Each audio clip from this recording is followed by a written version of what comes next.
Howdy guys, and thanks for joining us today in the Alphabet Soup production workshop event.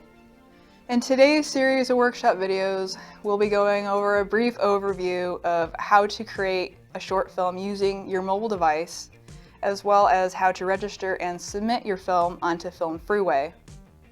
If you have any more specific questions that you need answered to help you make the best film possible for the Alphabet Soup 48-hour film competition kickoff event March 11th, then stay after our production workshop videos for our Q&A, where you can ask any question you want and we'll answer them the best we can.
Hello everyone, and welcome to this portion of the workshop for the Alphabet Soup Film Competition.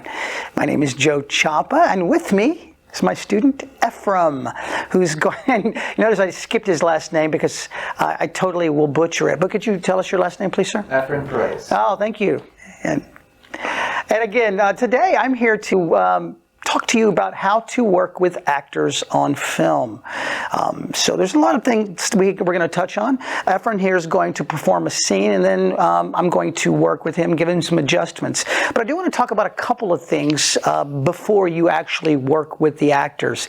To me, the number one thing in working with actors and getting them to achieve your goal, your objectives for the film, is to cast well. and that seems like just a very easy thing to do, but a lot of times it's not. So cast well is probably the first thing. When you're working with actors, a lot of the stuff that happens when you film, all the prep work should happen before. This is not like working with theater. If you work in the theater, you have a series of rehearsals where, as a director, you can work with the actors and get them to try different things. You don't have that. When you get to a set, you were there to film and, have a couple of adjustments and film and then go on to the next scene. So all that prep work that we do in the theater needs to be done before you get to the set.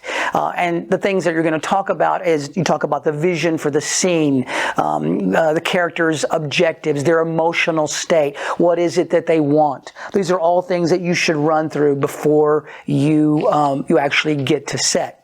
Once you get to the set, I think it's important to go over these things with the actor. And so, like I'm about to go over a couple of things with Ephraim that deal with his monologue.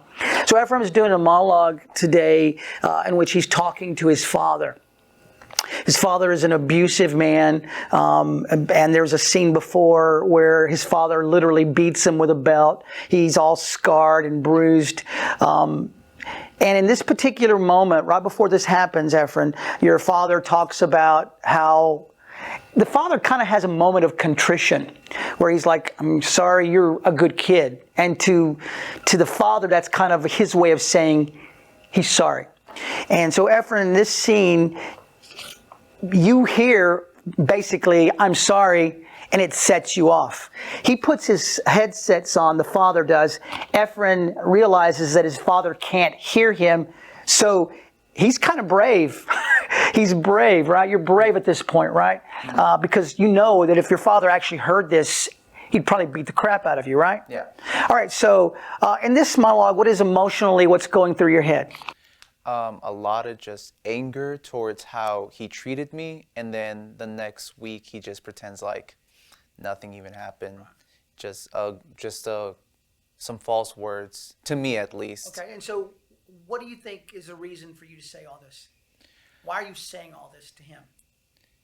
Because it's just been building up. Like years and years of being treated like that, and then it gets really bad to a point, and all he has to say is, "You're a good kid." Okay. So, I want you to look into the camera like your dad is there, but he's not listening. Yeah. And this is your chance to be brave and get this all off your chest, okay? Yeah. All right, take a moment. When you're ready, begin. Dad? Jefe? For what it's worth, it wasn't just Mom who raised me. It was you too. You're half to blame. You're the idiot who knocked her up, right? Your last name is mine too, right? Everything about me that you resent is half of you too. So take some credit. You bred me with shoes and belts and fists and anything else you could throw at me. You taught me to cower and shake my head and cover my ears at night so I wouldn't hear Mom screaming while you slapped her. And I could grow up to be just like you. But I won't. No, sir. I won't become like you. I'm not going to go out there and hate on the world for the crap I bring on myself.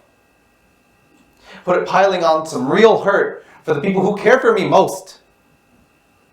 No. I won't end up like you. And God knows I may turn out worse than I actually am. But at least I won't be you. Okay, good. All right, so now when you work with actors, when you talk to actors, it's very important to avoid generalizations. You want to go, okay, I need you to be bigger. Or, can you bring it down? What does that even mean? You know, so actors work with actions, and so when we try to give them a critique or things that we want them to do, think about actions, wording it in an action, because actors are really good at doing actions as opposed to just being. If I say, okay, I want you to be drunk, what does that even mean? But if I say, okay, I want you, as you're doing this monologue now, to work on steadying yourself because the floor is kind of moving. You could do that, right? It's an action. So it's very important to do that. So in our case here, what I want you to do here, I want you to think about your father there and think about everything that he's given you. Everything he's done to you. And I really want you to lash out, but then at the same time, I want you to lash out and then catch yourself, because if you get too loud, you could wake up. Yeah. So I want you to think of like being that puppy, and I'm saying this because I got a new puppy, that barks, and then all of a sudden the dog stands up and they're just kind of, oh, okay, I'm sorry, that way. And I want you to feel when you're saying these things, I want you to let the audience see the pain. The pain. And I want to see how all this stuff is difficult to get out. And you've been holding it in, and it's just starting to rush out now. And we want to see the pain, not here. I want to see it in the eyes. Okay? I want to see it in the eyes, and I want to see how difficult it is. All right? Show us how difficult it is. All right? Can we try it again? Yeah. Dad? Jefe? For what it's worth, it wasn't just Mom who raised me. It was you too. You're half to blame. You're the idiot who knocked her up, right? Your last name is mine too, right? Everything that you resent about me is half of you too. So take some credit.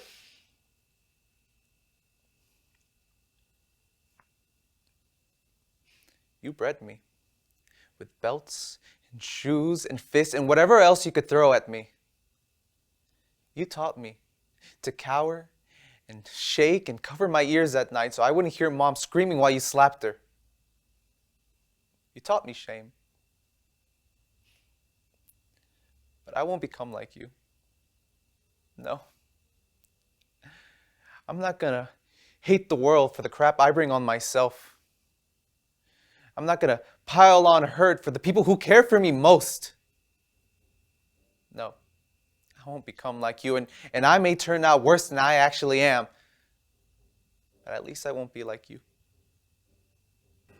Good, much better. And so after that, I would replace this actor because he's not any good. Now I'm playing Ephraim. That was really nice. That was nice. Actually, you can do that on tonight on the stage. So a couple of things that I do want to talk about when you are addressing the actor. I think it's important to let them know ahead of time what you expect. I don't think it's beyond the realm of possibility, or it's a stretch to say, I need you to cry here. I need to see emotion here. And again, what that is always up to the actor. I know that as an actor myself, that when a director tells me something, and I go, okay, I'm not going to sit and go, well, why do I need to cry here? Because my job is to act. Mm-hmm. My job is to act. And so that's a problem for me as an actor that I have to work out in the context of the script. So I think it's important to let them know ahead of time what you expect of the scene. And so a lot of that comes in prep work and the prelims, preliminary work right before you start shooting. One other thing, I think it's important to let them know that when they're doing a scene or a monologue, to be consistent, because you'll be filming it like more than once. And so if he's doing something with his hands the first time and he doesn't do it the second time, or like me when I did a film a couple of years ago, moving a drink can and then not putting it back, and then we filmed again, it wasn't there when I needed to grab it. All those things are so important, and they're little bitty details that will show up in the final product. I think the last thing, one of the tools that I use a lot for working with actors is I tell them to slow down, speed up, lower their voice, raise their voice. Those are things that I use constantly.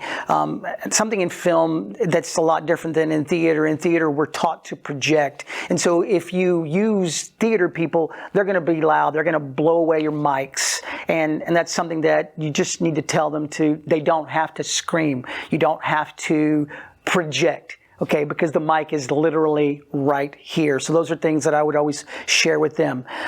Sometimes just to, if they're not giving you what you want, a lot of times just stop and say, hey, in this scene, just listen to what's being said and react. Sometimes just something as simple as that will achieve your objective. And if I had one bit of advice to give all you competitors, you filmmakers, take an acting class. Take an acting class. Know Because, I mean, getting up here and reading lines, in front of a camera, it seems easy, but it's not. It's really not. So take an acting class. It'll help you. It'll help your directing immensely. And that's a wrap on this segment of the workshop series in preparation for the Alphabet Soup Film Competition. My name is Joe Champa, and this is Efren Perez again. Everybody, go out there, have fun, good luck, do well, make art. And then you have a lot of settings right here that you can swipe up or down for. If you swipe up or if you swipe over to the right, you'll see a reset button. This is going to be used to reset all of the settings. So if you end up changing a bunch of stuff and it's not looking right, you can just tap reset. It'll go back to its default state and then you can start tweaking things again. All right, so let's go ahead and start with ISO. So if we tap on ISO, this is going to be the amount of light sensitivity the sensor is set to. So if you have a higher ISO, it's going to be more sensitive to light, thus being brighter. So if you're shooting in a low light situation, raising the ISO is going to make the image brighter. However, it comes at a cost of noise. So if we go into ISO and adjust it, and we no longer want to keep that value, we can either dial it back, we can tap on the reset button, or we can come up here. Once you start adjusting it, we can tap where it says manual, and it's gonna switch it back to auto. So now diving into the next option, which is shutter speed. This is how long the shutter stays open. The lower the number, the longer the shutter is going to stay open, the more light that's going to be let in. The higher the number, the faster the shutter is going to be, letting less light in. So if you want to do like a slow shutter photo, so think about like a long exposure, so you want to really smooth out the water, or you want to have the clouds look really soft, you're going to want to take your shutter speed and go pretty low. So you're going to want to do like maybe 2 seconds, 1 second. You can go all the way up to 30 seconds, which is going to be an extremely long exposure, but that's going to give you a ton of like light trails and movements in your shot. And you could use the exposure compensation here to dial in your exposure. So right now, everything is properly exposed, but say I want to underexpose my hand a little bit, I can take the exposure compensation here where it has a plus and a minus and dial it into the negatives. And as you can see, the image is getting darker. But if I want to brighten the overall image, I can go into the positive numbers, raising the exposure, and it's automatically going to compensate for whatever I put here by adjusting the shutter and ISO on its own. So that's exposure and exposure compensation. So that's what that is right there. If you have your exposure compensation set up to 1 and you just want to quickly dial it back, again, just tapping that reset button will reset everything to its default state. Now, right next to the exposure compensation, we have AF, which is autofocus. If you tap on it and then tap up here where it says auto, or just start adjusting it like this, it's going to automatically put it in manual focus. And if I put my hand up here and then start dialing in the focus, you can see like a green light go around my hand or on my subject. And that is focus peaking. That lets you know what's in focus and what's not in focus. So right there, you can see my ring is in focus. And if I go to the light back here, you can see the light is starting to turn green, which means the light is in focus. So that's how you can manually focus inside of Pro Mode.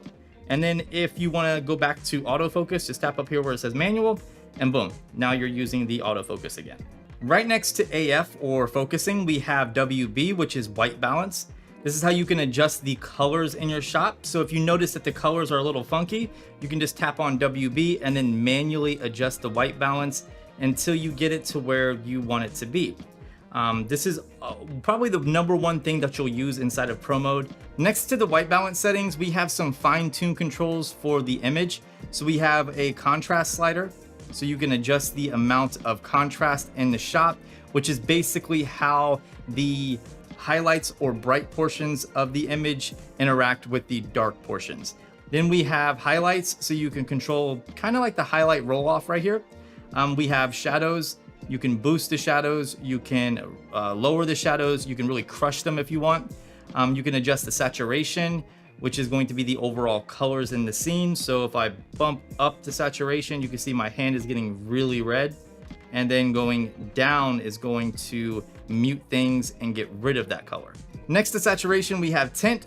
This is gonna work in conjunction with white balance. So if you adjust your white balance, but you notice that there's still like a little bit too much green or too much magenta in the scene, you can come under tint and you can either add magenta or you can add green to balance it out.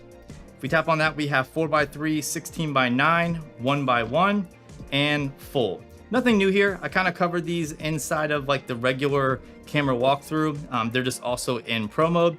We also have our timer here. So if you're trying to do like a selfie and put your phone on a tripod and be in the shot, timer is going to come in handy. And then of course we have our flash. Diving into the settings, you're going to see a lot of grayed out stuff in here, like scene optimizer, shot suggestions, QR codes, swiping the shutter button, use wide angle for group selfies. All of this stuff is grayed out because you cannot use it inside of Pro Mode. There's nothing that you can do about it. You just cannot use a lot of this stuff inside of Pro Mode because Pro Mode is meant for exactly what it states. It's meant for like professional manual control over your camera, and it's eliminating anything that has to do with AI processing or smart features. The first app that we want to show you today is something which sounds familiar, but this is called AirDroid. AirDroid is a popular and fast way to transfer files from Android to PC. It helps you connect your PC over a Wi-Fi network, and you can use it as a medium to transfer your files over to a PC. Firstly, you'll want to download that AirDroid app on your phone from the Google Play Store. Now, all you'll need to do is connect your PC to your app through the available devices. Finally, select the data to transfer and use this as a fast way to transfer files from your Android over to a PC. The next app on the list is an app called Theme, and this is one of the fastest ways to transfer your files from an Android over to a PC. You can use this app to transfer data in no time at all, and this is exactly how you would do it. Firstly, you need to download Theme on your phone and on your computer. On your phone, enable tethering from a hotspot from inside your settings. And now transfer the files through Wi-Fi directly and choose your PC as the destination, and it is as easy as that. Your files can now be transferred from your Android to your PC. Now, the next app on our list is something that you'll be familiar with. This is called Google Drive, and Google Drive is one of my favorite apps to transfer files to any device. So not just from Android to PC, but from iPhone to Windows, from Mac to Android. You can do it all with Google Drive. So let me show you exactly what you would need to do.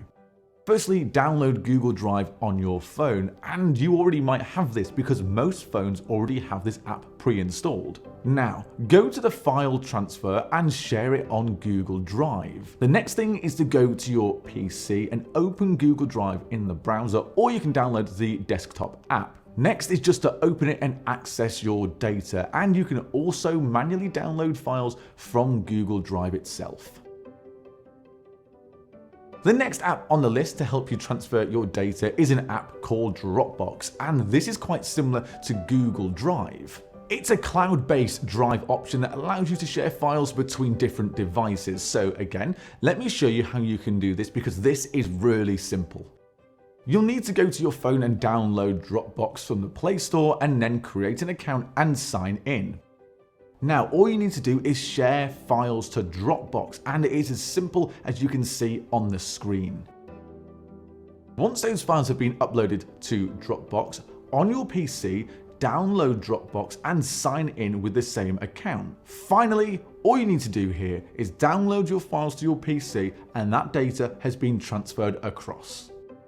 Hopefully those 4 options have helped you move your data over from your Android over to your PC, but there is still another option for us to show you. It is the quickest, it's the fastest, and it is the easiest way to transfer that data from an Android to a PC. And you may have heard of it before, but if not, it is called Mobile Trans. It's designed to help you transfer data between various types of devices, and not just that, but like I said, it is really easy to use and you don't need any technical knowledge to use it. You can also pick the files that you want to transfer over between devices. Mobile Trans allows you to transfer chats on WhatsApp and other apps as well. And you can use this tool to transfer data between phones when you purchase a new one, and it is just that simple. So let me show you the really easy steps on how you would use Mobile Trans to transfer the data. Firstly, download the app on your computer and then connect your phone to that computer. The app will detect your phone, after which you can select to export to computer. In this step, you can select different types of files that you want to transfer to your PC from your phone. For example, contacts, images, videos, etc. All you need to do is select these and then click start. After you completed that step, your data will start transferring, and you just need to keep your phone connected to the PC to avoid breaking that connection and stopping the transfer between devices. And there you go, it is that simple. So we have given you 5 really good ways to transfer data from an Android phone over to a PC, and we believe that these are the easiest, the fastest, and the most simplistic ways to move that data without any fuss. But if you want something with a few more options, then in my opinion, Mobile Trans is the best software to go for, so you can back up your WhatsApp chats and move data between devices from an Android phone, and even move that data to an iPhone. If this video helped you out in any way, then why not subscribe to the channel, and of course give it a like as well.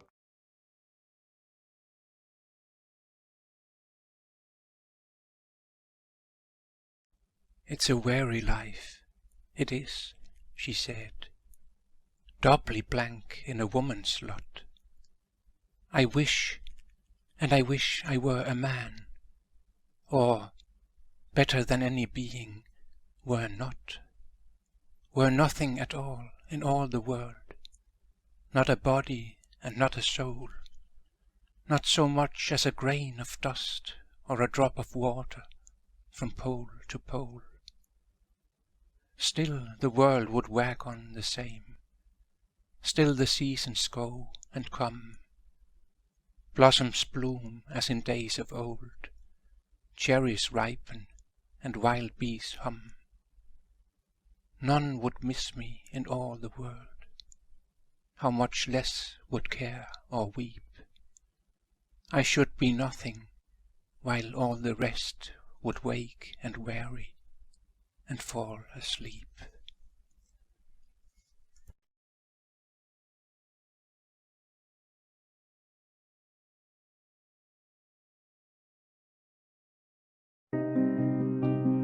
What do you see when you look at me? Are you judging me based on what's on the outside? The color of my skin? Where I'm from? The clothes I wear? Or who I love? What do you see when you look at me? How about you stop judging me and join me? See my strength. See my passion. But most importantly, my heart. I enjoy my life.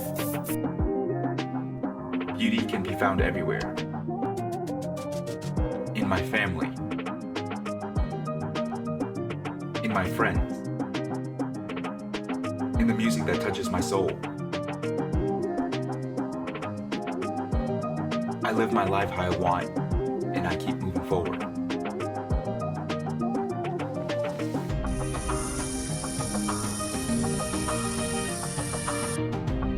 My pain will lead to my success.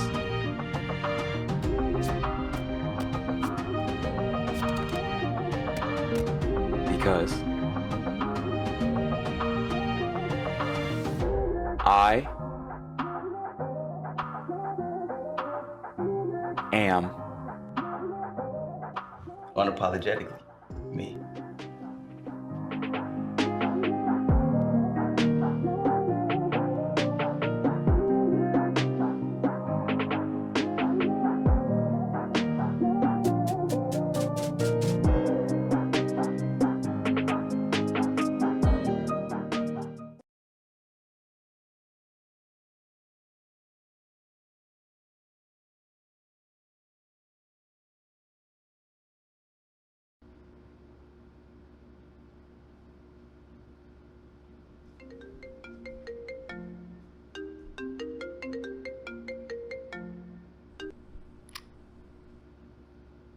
Hey.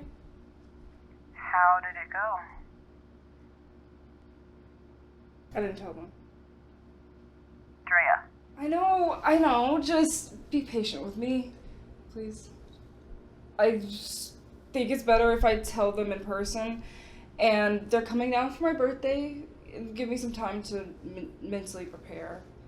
You know.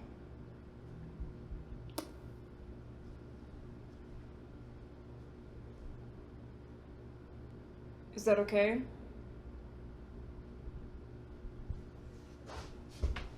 Please say something. Please. What's there to say?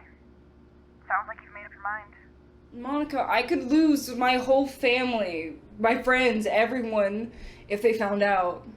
You remember how they reacted when Kayla came out, right? I'm going to sleep. Monica, don't be like that. Say you'd be embarrassed if everyone knew about us.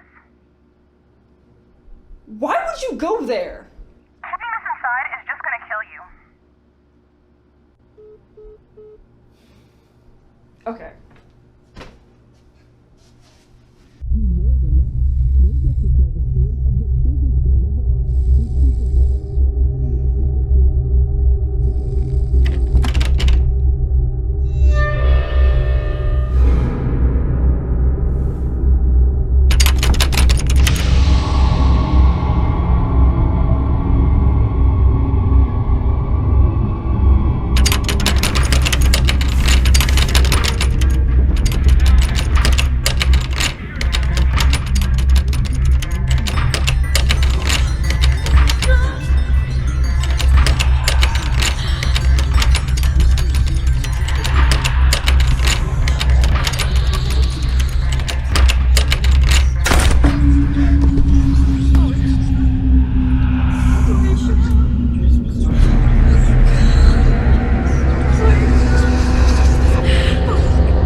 If you'd like to make a call, please.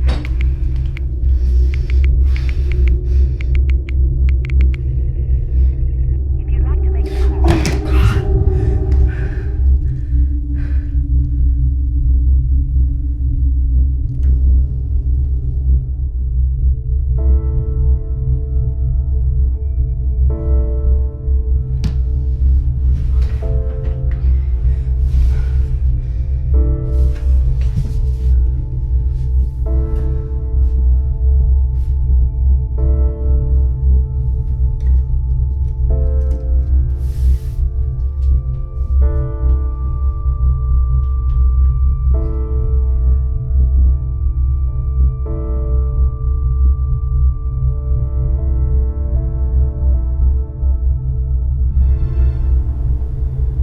It's you, Drea. You're killing us.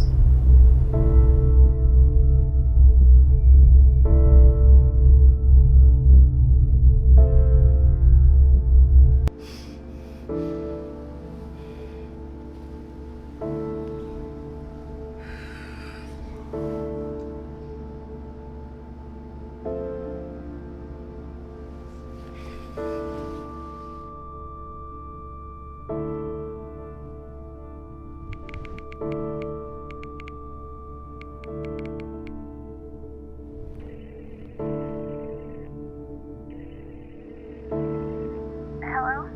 Hey, Mo. Baby, it's late. Are you okay? Oh, yeah, I just had to tell you something.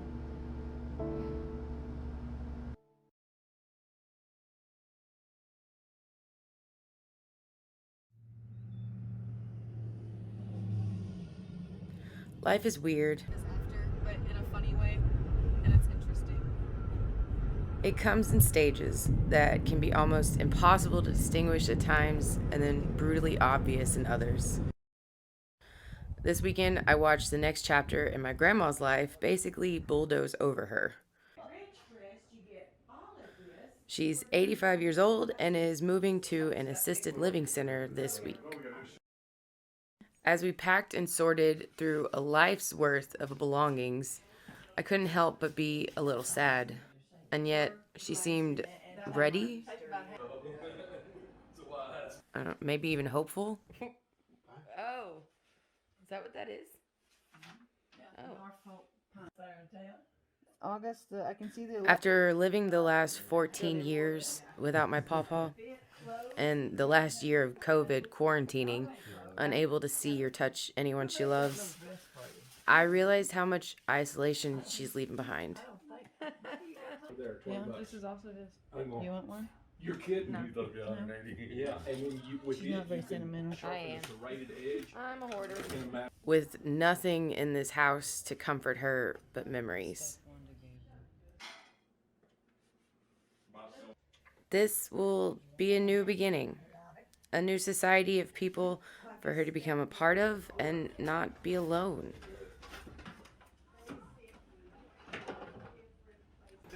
While still getting to bring her history with her. You're good.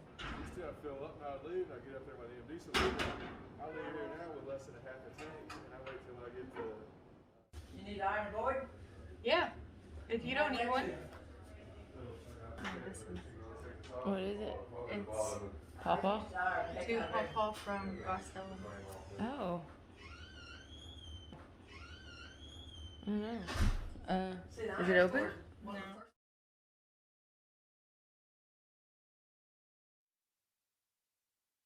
Wow, what a whole bunch of lovely information. I'm sure that's going to help you guys out, all of you new filmmakers, and maybe learn something if you're a veteran.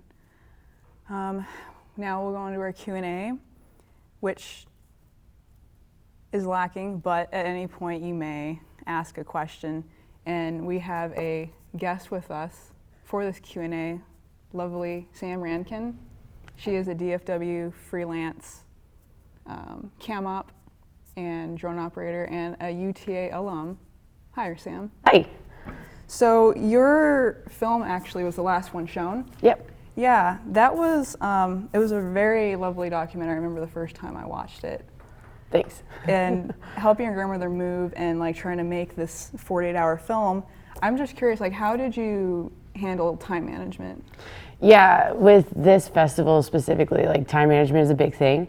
And I made a doc which had a little more flexibility, I feel like, than your average, fiction film. But with the festival, it's more of like 24-hour film festival. You have 24 hours to shoot because you really want to spend the second day doing all of your post work, because you're file transferring, you're editing, exporting, and then uploading to Film Freeway is going to take a lot longer than you think. Mm-hmm. So yeah, for me, and I think a good strategy for a lot of people is just to kind of be working on your idea this week, coming up with what like key themes you want to hit on, whether it's fiction or documentary. So that way, whenever it's announced and you have the prop, you can just kind of work that in and know what you're going to shoot. Yeah, because you really only have like a day to shoot. Yeah. Yeah. No, that is a great segue into a conversation about how you should be handling your time. And I agree with you too. Probably one of the best advice you can have given to you is to start planning as much as you can before the 48 hours even begins. So before March 11th, which is our kickoff event, start thinking of story ideas, start getting your cast and crew, even get stuff like Crafty ready. Think of locations you have access to, just things that will expedite. So then when the 48 hours comes along and you get your mystery prop, you guys can just start shooting ASAP. I just wanted to talk about what are some of the more, well, I guess it might just be a case-by-case basis, but for you, what's the more time-consuming thing in the whole filmmaking production process? Well, for the one that I did for this competition, because it was a documentary, I shot it on the Galaxy 21. So I didn't have to worry about crew or equipment. It was just me and the phone. But then that meant that I had a much more time-consuming post-production process because I then had to spend the day kind of finding the story that I wanted to tell through the edit. Because when making a documentary, you just have a bunch of footage to weed through. Whereas if you had a fiction, you would have much more planned shots and story, so it's ready to put together really in the edit, but you have to have all of the pieces lined up before your shoot, as far as crew, cast, and everything. So yeah, for me, it was definitely my most time-consuming part came in post, during the edit, putting together story, and then having to record voiceover, because I didn't have any audio or sound planned as I was shooting the footage, so. Yeah, that is, I guess it's a choice of choose your poison. Yes. So you have, documentary, which in itself has its pros and cons, like you're listing, and the narrative itself. I imagine many of you are interested in narrative. Aside from genre, something you should consider when writing your script is dialogue versus non-dialogue, because every word takes time, every action takes time, and writing dialogue takes skill. I mean, writing is a talent in itself. So you may be better served to think about, perhaps maybe I just want to make a action film, and by action I don't mean John Wick or Die Hard, but just no one's speaking. Yeah. Yeah. What about, like, do you have any suggestions as far as? I mean, yeah, always. Writing is a whole process. So if you're going to write a script for fiction, you're going to have to be figuring out what your dialogue is going to be this week, and then ready to adapt it come the 48-hour announcement. But I mean, even in my doc, because there's voiceover, because you have to have some sort of soundtrack, there's still writing that comes with that later. So it's more of just figuring out the story you want to tell, and maybe you tell it in fewer words to no words. Maybe you do something that's more of an artistic or experimental piece, so that way you're leaving the story more up for interpretation, and it's just kind of, you're trying to get across your DEI, meaning your DEI, whatever you're trying to say, in more visuals. And then you're still going to have a lot of, back end work in post, but you'll have maybe easier time prepping, easier time figuring out how you can make what you can with the means you have if you don't have as much like writing or dialogue or actors needed. It's really meant to be as flexible as it can, so you can do whatever, but it's how are you going to prepare for what you want to make? Yeah, it's definitely a matter of resourcefulness, like how you can handle situations on the fly and the resources available to you. And also just keep it simple. 48 hours flies by, and as Sam said, it's really like 24 hours. Yeah. And like maybe the simplest thing is not to shoot it on a phone, because you can use any camera you want. So maybe if you're wanting to shoot on a DSLR, if that's what you're more comfortable with, if you want to shoot fiction and you want to be able to change lenses, shoot on whatever is easiest for you. If you're worried about file transfer, then maybe your own iPhone or DSLR is going to be easier than something you don't know. I found that the Samsung was really easy, because then I didn't have to worry about other equipment and I could just carry a phone as normal. So take into consideration that as well. And just to touch on that with file transferring, please do a workflow test. This goes along with what I said earlier about pre-planning before the 48 hours begins. Whatever device you choose to use, shoot something, 5 seconds, 10, doesn't matter, and pick what editing software, whether that's on your computer or your phone, and do the whole workflow. Get that footage from your phone, from your camera, onto the editing software, and see what problems, because you may have to download some random software. That's happened plenty of times. And then also go through the process of exporting, which is, once you've finished making your film, getting it exported so you can upload it, because problems can happen a lot. I don't know if you've ever had exporting issues. Yeah, and I mean, you'll bump into just little, mishaps along the way. I know I had to do a lot of YouTubing and figuring out whenever I was doing my file transfer, just from if you're recording on a phone, if you're recording in 1080p, or if you're recording in 4K, having the right data format and codecs whenever you're going from phone to maybe Premiere or Final Cut or DaVinci, that can get really confusing because it's not going to look like how, if you've shot on a DSLR, it won't look like how it does on your Panasonic or your Canon or whatever you shoot on. So yeah, there's definitely going to be bumps. It's good to figure out your workflow ahead of time. So maybe if you have to look up tutorials or you have to Google something, how do I do this, then you have time. And you're not trying to do that in the 48 hours. Mm-hmm. Yes, YouTube is going to be your best friend. Yes. And speaking of help, just before I forget, at any point during the 48-hour film race, if you have any questions, please email alphasoupcontact@gmail.com. That's alphasoupcontact@gmail with your name and your issue and a best contact, and then someone from our team will help you as soon as possible. This way, just talk about how it is to work alone, because you and I both favor small crews, and we just tend to somehow work solo. Yeah. It's nice in its own way. Yeah, especially for something like this, when you don't have a lot of time. The smaller the crew, the faster you can move, the faster you can get all of the shots you're wanting, because no matter what it is, you're gonna want to probably overshoot. You're gonna want a lot of footage to work with because you only have the day to shoot and you only have the next day to edit. So there's not really time to go pick up any shots you might have missed. So yeah, I mean, you can have, whatever crew size you work best with, but because it is, you only have a week to plan and then a weekend to do it, the smaller crews tend to move faster. And if you're by yourself, you move even faster.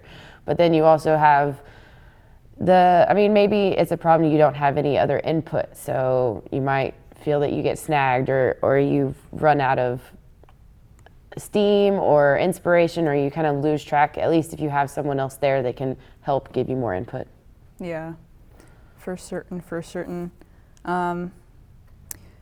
Would you say documentaries like, let's just talk about genre, okay, I suppose. The ones that may be a bit more simpler, some people might think, but deceptively simpler, is drama. Yes. They think, oh, drama, it's like people and situations in the normal world. But again, like the dialogue issue, please watch out for how much dialogue, because that stuff, you only have 5 minutes, including the credits. Horror is, depending on what you want, like the practical effects or more suspense, be time consuming. Yes. And during production and in post. So yeah, genre is important, but that doesn't mean steer away from something. You can definitely still pull off a lot of art quickly.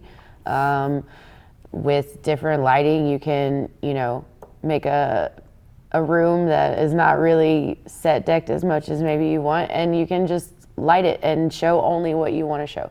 So your production can be as big as you want, but time management always will come back to that. But yeah, genre is fun because if you lean more towards a certain genre, then you definitely have more guidance. You already have more of a platform to start with, whereas documentary, you kind of have to find your subject and then figure out your story on the back end. So yeah, and then with experimental, sometimes you don't know what you're making the entire time you're making it. Like a video poem, yes, perhaps. Yeah. So we could talk about like an art piece. The 48-hour race could also be an opportunity to just try something new. I created a piece last year. I just call it art, not a film. Because I'm a cinematographer as well, and I just chose to look around the world around me and just try to make something visually appealing, and while shooting, creating a narrative of some sort in mind. And then I actually found the poem last. So, what you think the right order may be is not always the case. What many filmmakers may think is that, oh, you write the script first, then you storyboard. For me, I actually storyboard first, and then I write the script, because then it's just like I know exactly visually what's going on, versus if I write the script, for me, the infinite possibilities become doubled. Yeah. At least for me. How do you come up with your shots? I definitely see it first and write what I see. But I am not good storyboard artist, so it's just squiggles. So I tend to, yeah, I mean, I'll script and then but as I'm scripting, I see the shots in my head, so the visuals definitely come first. Mm-hmm. And I know for a lot of people the words come first. So definitely maybe figure out which person you are, and that'll kind of help direct where you should go for this weekend. If you can write now and you have dialogue now, then write your story. If you can't, and the writing and sitting down and trying to like force it is intimidating, just think of what visuals you want to watch, and then how you can shape it to fit your DEI theme. Diversity and equity inclusion is different for everyone, and you can pretty much form it to whatever you're needing to say. So don't be intimidated by the theme or by the story. It's however it comes. If you just want to shoot a bunch of footage and then find what you have in there, there will be something. Yeah. If you're shooting, there will be something there. And that's a great exercise in editing, yeah, if you do it that way. But those are all great points, great words. We have our first question. How exciting. It is, what would you have done differently for last year's race, knowing what you know now? That's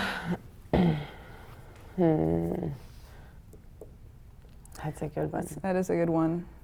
I think I probably would have thought about audio a little more, because I did voiceover for my own, but as far as any sort of backtrack, I didn't have audio.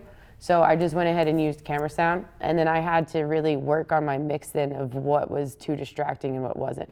So I maybe would have spent the week not only figuring out what story I wanted to tell and timing, but also figuring out if I wanted music or if I wanted a soundtrack at all, and then finding that music or finding options for that music that I could go through real fast. So yeah, I would have thought about audio more.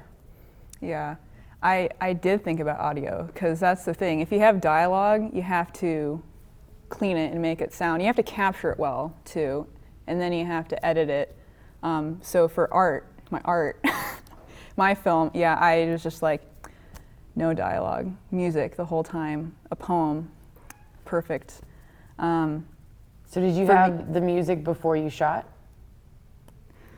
No, I didn't have the music and I didn't have the poem. I just knew that was like my goal. Yeah. And if I was having problems, I would deal with it as it came along. Okay, so you game planned still what your soundtrack, what your audio was going to be. Yeah. Okay. I'm very much I try to plan as much as possible beforehand, but then I also am always planning as I'm going. Yeah. Yeah, you can relate. Yeah, you plan and adapt. Yes. It's the filmmaking life. Yes. What I would do differently? Plan it in any way. Well, I mean by that, because like I said, I chose to do the really creative route, kind of like in the moment, which this isn't what I normally do, like I'm a planner. I was also on vacation with my family before they moved, so not a whole lot of time. But yeah, I would have at least storyboarded and made life easier, for sure. I think we both had to adapt on the whole, not only is it time management, but you're only given the weekend you're given. Mm-hmm. So Sierra was on vacation, her weekend. My weekend, we were moving my grandma. Like, no matter what, that day, we were packing up my grandmother and moving her. So also, maybe just knowing what you're gonna be doing next weekend will help you prep this whole week of what story you're gonna try to make. Because sometimes you just don't have any control of that. Yeah. And we're case studies. We both shot on our own. We both had different genres and approaches to it, and we still made a film in 48 hours. So you don't need a team. Teams are helpful. Friends are great. They make things go by quicker, but you can also do this alone. You're all very capable. I believe in every one of you. And our other question is, was there a distinct moment in y'all's life where the message of DEI resonated with you? Yeah, it's funny. I think whenever you start thinking of the words diversity, equity, inclusion, like, you probably wouldn't think about making a documentary about your grandmother. That's not what you go to. But at the time, a year ago, it was February 2021. We were going into yet another year of COVID. And my grandmother, because of the first year of COVID, had been isolated from everyone. No one really saw her for that whole year because, no one wants to pass anything. And so her isolation really drew my attention to the fact that a lot of the older community, just, senior citizens, a lot of our generations that came before us, they get forgotten about in the end, like in their last chapter by a lot of people, by society. And it was very apparent whenever it was just very hard to get anyone into old folks' homes, like into assisted living, into retirement homes. And once they got in, you couldn't go visit them, you couldn't see them. And so there was a lot of just isolation. And so I felt that that was a community that wasn't talked about a lot as far as inclusion or diversity. And it is a community that exists in every population, every country. You just have an older generation that needs to be remembered and included and still felt that they're there and society recognizes them. So definitely during COVID, just because of the old folks' homes being cut off from everyone is when it kind of highlighted that for me. This year, it would be totally different. Whatever my story that I'm going to be thinking of is not going to be that. But diversity, equity, inclusion, they'll hit you at different times, and the idea will come to you, and maybe it'll be super, super strong. And then other times, maybe you have to sit down and think about, what does it mean to me? Has that experience throughout COVID affected or kind of altered the course of how you are as a filmmaker, your stories then? Or how has it changed, I guess? Yes, whenever we were all shut down, you kind of start to figure out how you do things on your own, but then maybe you start to figure out what your voice is, and whenever you go back and start collabing with other people again, how to not lose your voice or your point of view. And that everyone has a point of view from, diversity, equity, inclusion. Like, everyone has a story that's a part of that. There's no one that is not included in that. Yeah. Our perhaps last question will be, which filmmaker, director do you think is making great strides in the industry in terms of DEI? Ooh, that's a good one. Yeah.